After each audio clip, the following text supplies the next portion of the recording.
নমস্কার বন্ধুরা, village food cooking বাড়িতে চ্যানেলে সবাইকে স্বাগত। বন্ধুরা, আজ শনিবার, ব্রাহ্মণ আসবেন, তো পুজোর জোগাড়টা করে রেখেছি। তারপরে টিফিনের ব্যবস্থাটা করব। তো প্রথম থেকে শেষ পর্যন্ত তোমরা ভিডিওটা দেখবে। তো প্রথমে আমি কুমড়ো আলুর তরকারি করব, কাঁচা লঙ্কা আদা জিরে বাটা দিয়ে। প্রথমে কড়াইয়ে আমি তেল দিয়ে দিয়েছি, 5 ফোড়ন দিয়ে দিয়েছি, কুমড়ো আলু ছোটো ছোটো করে ডুমো ডুমো করে কেটে নিয়েছি, তেজপাতা দিয়েছি, 2টো এলাচ দিয়েছি, দিয়ে কুমড়ো আলুটাকে ভেজে নিচ্ছি। এখানে 4টে কাঁচা লঙ্কা আছে, আমি এখানে লঙ্কা গুঁড়ো দেবো না, কাঁচা লঙ্কা দিয়েই করব। তো সবজিটা ঢাকা দিয়ে দিয়েছি নেড়ে চেড়ে। এরপরে ঢাকনা খুলে মশলাগুলো অ্যাড করব। বেশ ভাজা ভাজা হয়ে গেছে। এখানে আমি ছোলাটা দেব না, ছোলার জায়গায় অন্য রকম কড়াই দেব, তো তোমরা দেখতে থাকো। এরপরে পরিমাণ মতো লবণ দিয়ে দেবো। যে কড়াই হচ্ছে আমাদের শরীরে প্রচণ্ড উপকার। সকালবেলা খালি পেটে, মানে সকালবেলা মুখ ধুয়ে যদি এই কড়াই, অঙ্কুরিত কড়াই খাওয়া যায়, তাহলে কিন্তু শরীরের বিভিন্ন রোগের উপকার হয়। তো সবজিটাকে বেশ নাড়াচাড়া করে নিয়েছি, আর একবার ঢাকা দিয়ে দিচ্ছি।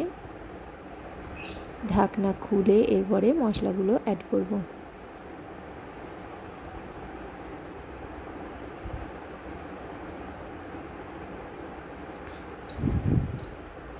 এখানে আদা জিরে বাটা, হলুদ গুঁড়ো দিয়ে দিচ্ছি। এই আদা জিরে বাটাটা দিলে খুবই টেস্টি হবে। কুমড়ো আলুতে আদা জিরেটাই হচ্ছে মেন। এরপরে জল দিয়ে দেবো, অল্প পরিমাণে জল দিয়ে প্রথমে নেড়ে চেড়ে নেব। আর আমি এখানে চিনি ব্যবহার করব না, চিনির জায়গায় গুড় দেবো।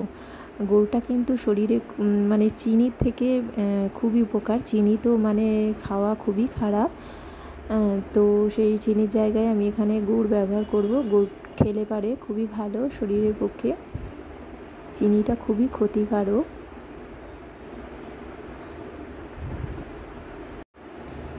ভালো করে মশলার সঙ্গে সবজিটাকে নেড়ে চেড়ে নিয়েছি।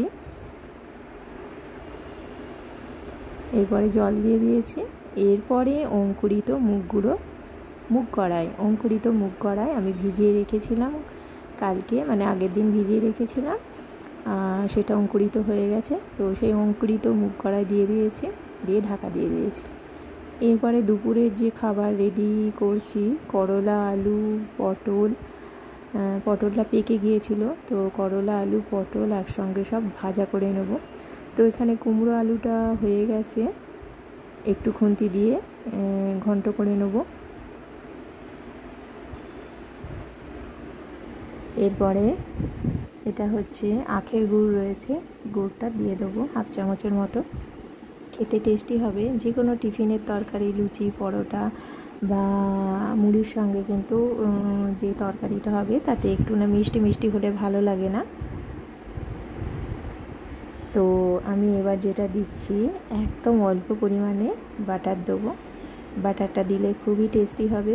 তোমরা না চাইলে নাও দিতে পারো, অসুবিধা নেই, কিন্তু টেস্টি হবে দিলে পারে।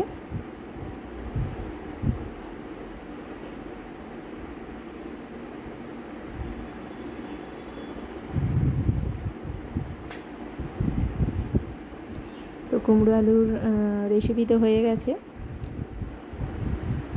এরপরে নামিয়ে নেব। এরপরে টিফিনটা খেয়ে নেব। টিফিনটা খেয়ে রান্নার দিকে যাব। তো এরপরে রান্নাটা বসিয়ে দেবো। তো রান্না যেটা হবে, করলা আলু পটল একসঙ্গে ভেজে নেব, লবণ হলুদ মাখিয়ে রেখেছি।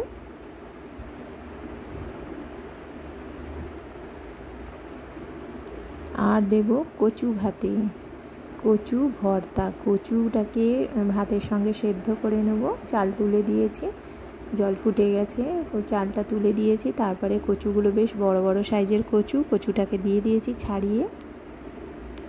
এই কচু ভর্তা কিন্তু খুব সুন্দর লাগে।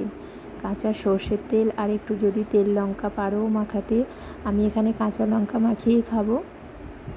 আর এতে যদি একটু সর্ষে বাটা দাও, সর্ষে বাটা দিলে আরও টেস্টি হবে। তো যাই হোক, এখানে কচুটা তো ভাতে দিয়ে দিয়েছি, আর এখানে ঢ্যাঁড়সের রেসিপি করব। তো ঢ্যাঁড়সটাকে আমি 4 মগজ বাটা দিয়ে করব। পোস্তর জায়গায় 4 মগজ বাটা 1 চামচের মতো দেবো। তো প্রথমে 5 ফোড়ন দিয়ে তেলের মধ্যে ঢ্যাঁড়স, আলু, টমেটো আর কুমড়ো সব সবজিটাকে তুলে দিয়েছিলাম। ভালো করে বেশ নেড়ে চেড়ে নিয়েছি, ঢাকা দিয়ে দিয়েছিলাম। ঢাকনা খুলে সব মশলাগুলো দিয়ে দিয়েছি। মানে ভাতটা হয়ে গেছে। এখানে মশলাগুলো বেশ ভালো করে নাড়াচাড়া করে নিয়েছি। এখানে যে মশলা দিয়েছি ধনে গুঁড়ো, জিরে গুঁড়ো, হলুদ গুঁড়ো আর একটু সামান্য লঙ্কার গুঁড়ো আর কাঁচা লঙ্কা দিয়ে আছে, 2টো কাঁচা লঙ্কা দিয়েছি আর একটা বড় সাইজের টমেটো দিয়েছি আর 4 মগজ বাটা 1 চামচ দিয়েছি। দিয়ে সবজিটাকে বেশ ভালো করে নাড়াচাড়া করে নিয়েছি। তো অল্প পরিমাণে জল দিয়েছি। এটা একটু শুকনো শুকনো টাইপের হবে যেহেতু মুগের ডাল রয়েছে। করলা, আলু, পটল ভাজা একসঙ্গে, ঢ্যাঁড়সের তরকারি, মুগের ডাল আর কচু ভর্তা। তো আজকের এই রেসিপিগুলো কেমন হয়েছে অবশ্যই জানাবে বন্ধুরা। আমার চ্যানেলটিকে সাবস্ক্রাইব করবে, লাইক করবে, শেয়ার করবে। যারা এখনও পর্যন্ত আমার চ্যানেলটি সাবস্ক্রাইব করোনি প্লিজ চ্যানেলটি সাবস্ক্রাইব করে দেবে। তো ঢ্যাঁড়সটা তো হয়েই গেছে, এরপর নামিয়ে নেবো।